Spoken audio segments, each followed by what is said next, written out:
All right, welcome to another episode of Comic Book Squares. We got another great one today. My name's Shane. I'm Carrie. I'm Ben. And I'm Mike. Let's get this show started.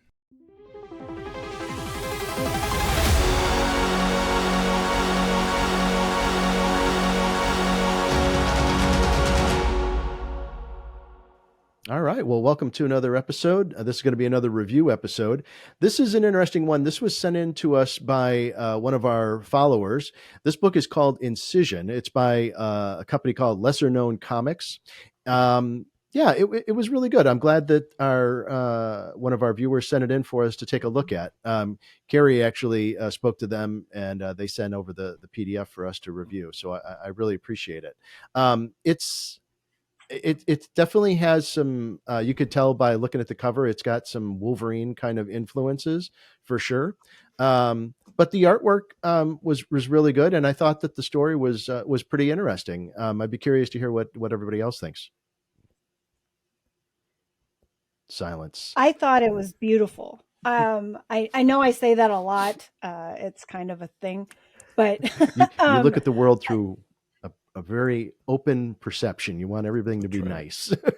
It's good. well, and certainly from the artist's eye, I'm always looking for what is attractive Yep. about it to me because every artist is so different. What I really appreciated in this issue is the use of Ben-Day dots. I thought the use of the Ben-Day dots was so well done. I had to go back through all the panels and relook, and I thought it was just really like the quintessential comic for the art style. And just like you said, Shane, very Wolverine-esque type of vibes. I also got a little Moon Knight-esque what's happening to the character, about what they're consciously aware of what's happening to them. And I mean, really, everything I have written down has to do with the artwork. I was blown away. I really loved it. So I would love to see where this goes. Yeah, nice. It's funny that, I guess it's not funny, but Wolverine being a mutant, right? The book opens with what I believe they called it the hijack or hijacking or something like that, because there's apparently now individuals that have been jacked up, like that they have jacked up abilities or special, again, kind of like mutated. So kind of to what Shane had mentioned, looks like one of our main character or one of the main characters, depending upon where it goes, has, certain abilities and kind of a weapon type of ability and a healing type of ability and different things. And so, yeah, it looks like there's kind of like the normies, right, that don't have those abilities, and then the jacked up ones that have abilities. So yeah, it's kind of a cool, I'm always down for those kinds of like, oh, an incident happened and now we've got these maybe endless possibilities of what you might come across in the story. So I absolutely love that. The colors are good. The story, again, the panel layout, like just kind of, everything's flowed really nice for me. I'm glad that once again that one of our readers or listeners sent in the review for us to go over. I love that. And so, yeah, thanks so much for sending it in. I thought it was a great read. It definitely is one of those where, to me, it's tough, there's so many ideas and so many comics out there, but, with global comics, it makes it a little bit easier for us to navigate those waters a little bit.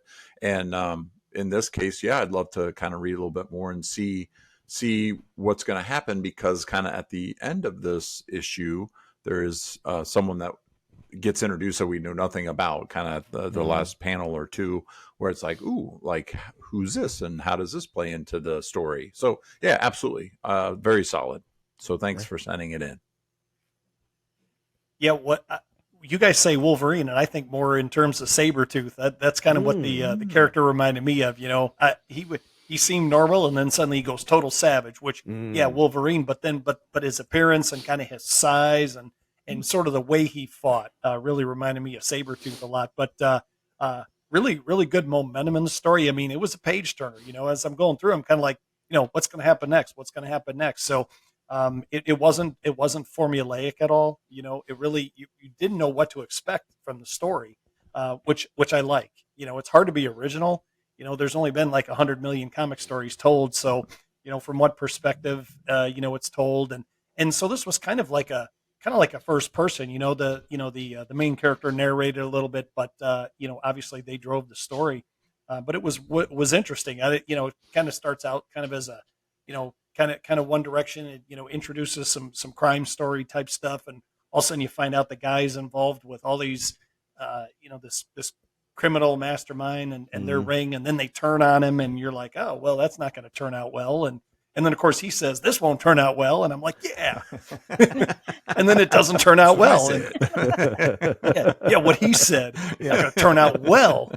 You're not going to make it home for dinner. Yeah. So yeah, it was good. I mean, and they didn't hold back on anything. I really like, and I think that's the advantage of the indie environment is, these folks again, they own they create the characters, they own them, they can direct which way they want to go, and they can be as violent or non-violent, or they can tip the scale whichever way they want. There's no expectation except for whatever they set. So I really like that part of it. And to Carrie's point, I think the art style really is what provided that momentum.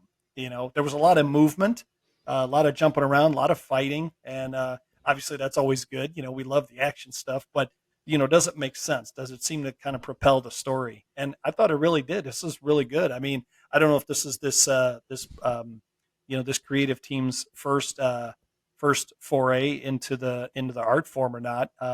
If you did look ahead and you look to the very last page of what they had of the submission, they had other titles, and I don't know if those were the same creators or not, but obviously this group's got a little bit of traction, so I'm kind of interested in seeing what else they've got out there. We'd love to take a look at some of the other titles for sure, because this was a really good one.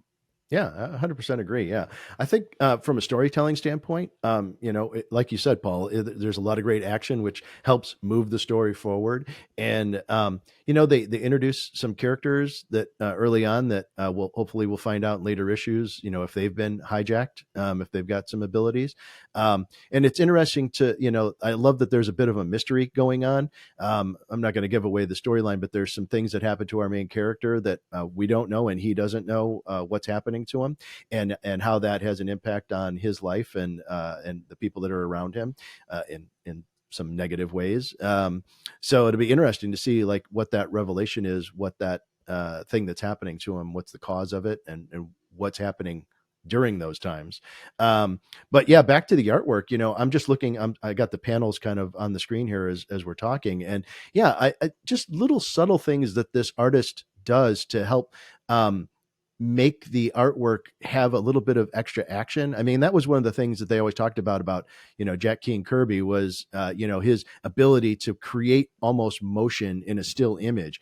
And just a subtle thing, like I'm on page number 3 here, and they're inside of a car, and the panel is just tilted just a little bit forward. Like it almost gives it that, like it's in motion.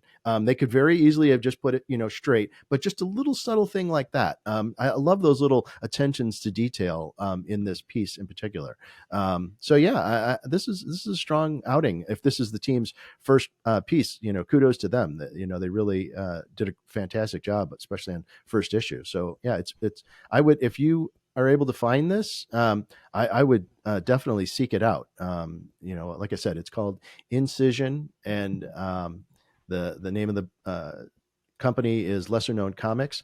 Carrie, do you have any info? Because you were talking with them. They sent it over to you. Did they? Yeah, I was going to ask you. Do they have any extra info? Perfect. No, thank you.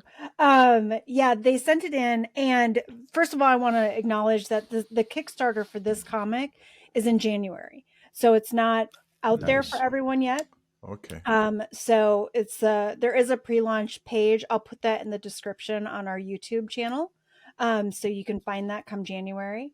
And their synopsis that the creator and artist sent in is this. Over 20 years ago, the world was changed forever by an interdimensional incursion known as the Hijack.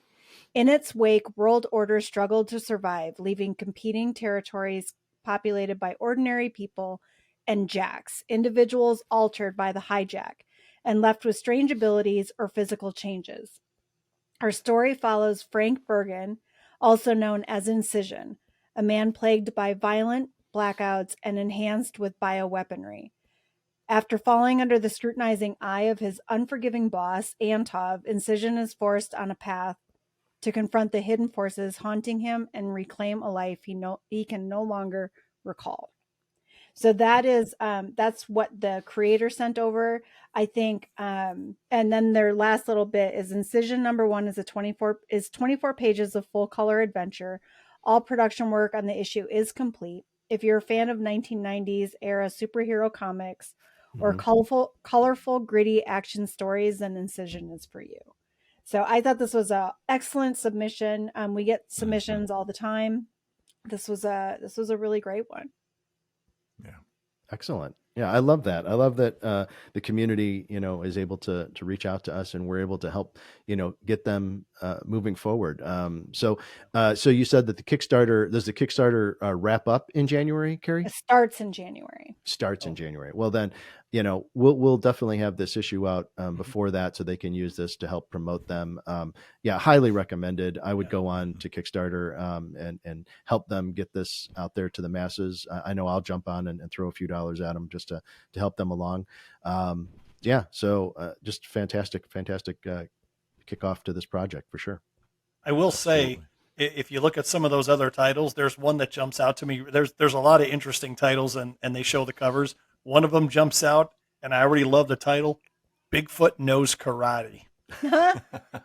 I mean, what? Yes. I mean, what?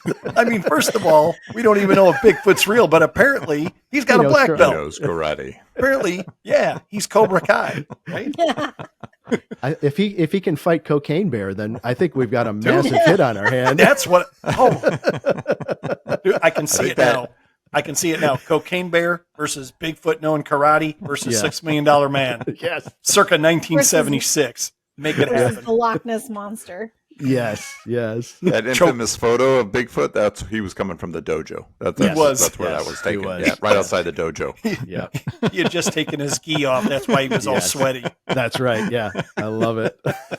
They got in that comic, they have to have that walking scene with him. Dude. That'd be perfect. Yeah.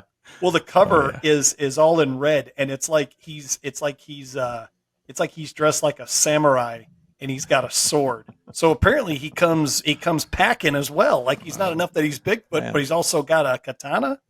What the hell, man? Kung Fu Sasquatch. You're right. Kung Fu Panda. We got to throw the Wendigo in there. Let's throw some Hulk. I mean, shit, yes. just, monsters. It's awesome. good stuff. Yeah, right. So. Well, thank you again for sending this in. Thanks for Carrie for suggesting this. Appreciate it. This was really, really a lot of fun for all of us, I think. So, thanks again for tuning in. It's another great episode. Please hit that like, subscribe, and notification bell so we can keep bringing you content like this. And we'll see you on the next one. Take care. Bye.